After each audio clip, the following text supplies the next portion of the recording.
మామూలుగా కోపం రావడంలా ప్రతిసారి మీరంతా మెసేజ్ల్లో కామెంట్లో చెప్తానే ఉన్నారు వీడియోలు ఎందుకు లేట్ అవుతున్నాయి అని చెప్పి. 1-2 రీజన్లు అయితే నేను చెప్పుకోవచ్చు, కానీ మండిపోతుంది నిజంగా. దగ్గర 30 వీడియోలు ఉన్నాయి డబ్బింగ్ చెప్పాల్సినవి.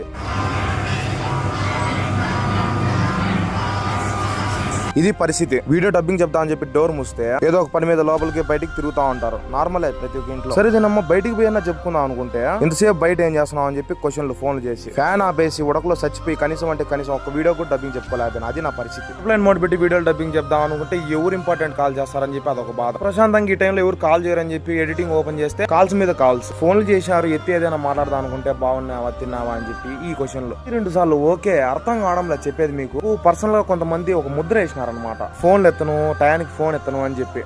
మనిషి నాకు ఎన్ని ఫోన్లు ఎత్తాడు? ఒక 10, 20 లేకంటే 30 టైంలో ఫోన్ చేస్తారు. అసలు ఏ టైం చేస్తున్నారో కూడా వాళ్ళకే తెలియదు. ఉంటే బయసినాం కానీ నిన్న మధ్యాహ్నం కరెక్ట్ గా 2:30 ఆ టైంలో వాష్రూమ్ పోయినా. వాష్రూమ్ లో పోయినప్పుడు బ్లూటూత్ లో పాటలు పెట్టుకొని వింటా ఉండేది కొంచెం అలవాటు అనమాట. టైం ఎంతకు పోయినా 2:30కి. టైంలో కూడా ఫోన్ చేసి ఆడినావు అని చెప్పి అడిగితే వాష్రూమ్ లోనా అని చెప్పిన. ఇప్పుడు బిన్నా బయటకు వచ్చేసి పోయి తిరుగుదామని కాల్. ఇది నా పరిస్థితి. కనీసం వాష్రూమ్ కూడా పీస్ఫుల్ గా కూర్చునే ఛాన్స్ లేదు. నేను చెప్తున్నా అంటే సిచ్యువేషన్ అర్థం చేసుకోండి. మీరు ఎలాంటి సిచ్యువేషన్ లో ఉంటారు, ఆపోజిట్ పర్సన్ కూడా అలాంటి సిచ్యువేషన్ లోనే ఉంటారు. అవసరం వచ్చినప్పుడు ఆపోజిట్ పర్సన్ కాలెత్తలేదని చెప్పి ఆపోజిట్ పర్సన్ కి మీరు ముద్ర పోయి 1-2 కాదు, నేను ఈ విషయం మీద పెద్ద సిరీస్లే చేయొచ్చు అనమాట. మండిపోతా ఉంటది.